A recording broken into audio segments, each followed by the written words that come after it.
Hello, I'm Richard Hooper and this is SatTV Week. Now I'm pleased to be joined by Hans Martin Steiner of ATOS.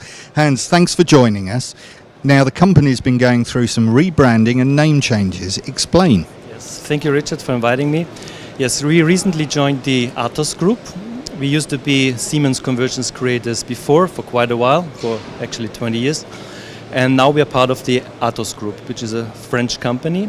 And we are proud to be part of the ATOS group. Skillful people, a lot of knowledge.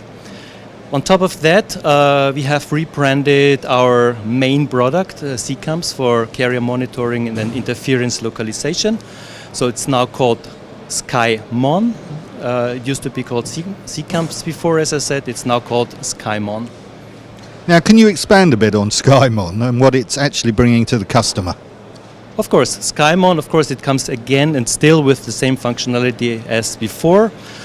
Monitoring of carriers, checking the quality of signals, and once you find out that there is a problem, you can identify and localize where the problem comes from. So interference localization. So it still comes with this basic functionality. On top of that, we are going to add, and we are currently adding what we call VSAT monitoring.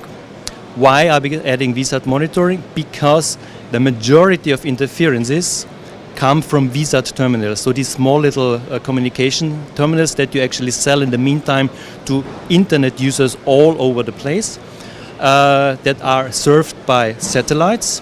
And of course they have antennas on the ground and some terminals on the ground, and they actually regulate and install their devices on their own. And sometimes they are a little bit misaligned, the antennas, or the equipment is not properly configured. This is why you cause interference on satellites. And so far this was quite difficult to discover due to the technology that is used. But we have now found some algorithms in order to do this, and this is introduced now in SkyMon as the latest addition to our functionality.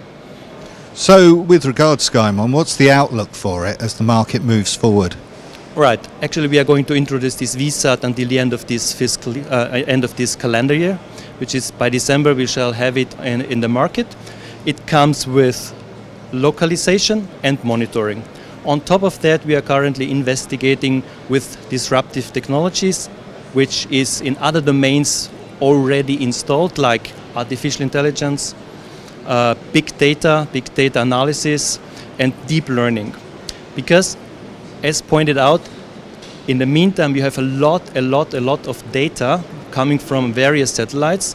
All this data can be stored and analyzed, and in order to check the interferences and actually mitigate interferences, it would be nice to have, let's say, a forecast that you see, okay, if you have a certain condition together, evaluate it, and the last time that actually caused an interference later on, 5 minutes or 10 minutes later or an hour later, and it would be great actually to identify, now I have a similar situation, it might cause some interference, and in order to get the interference, we actually advance it before that you forecast it and mitigate it before it happens.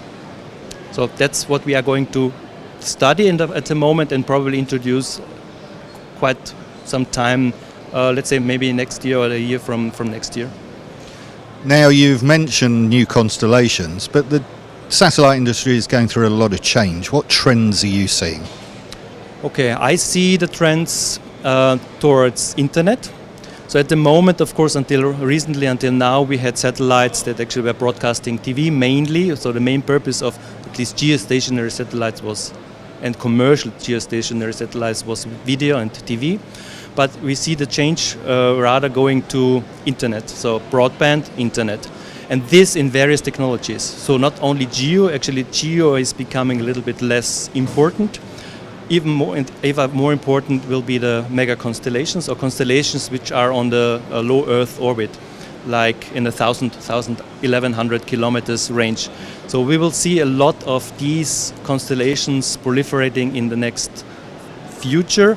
And that's a major change for monitoring, for the satellite industry, for the manufacturing of satellites. So I think it turns the whole situation and the whole market upside down.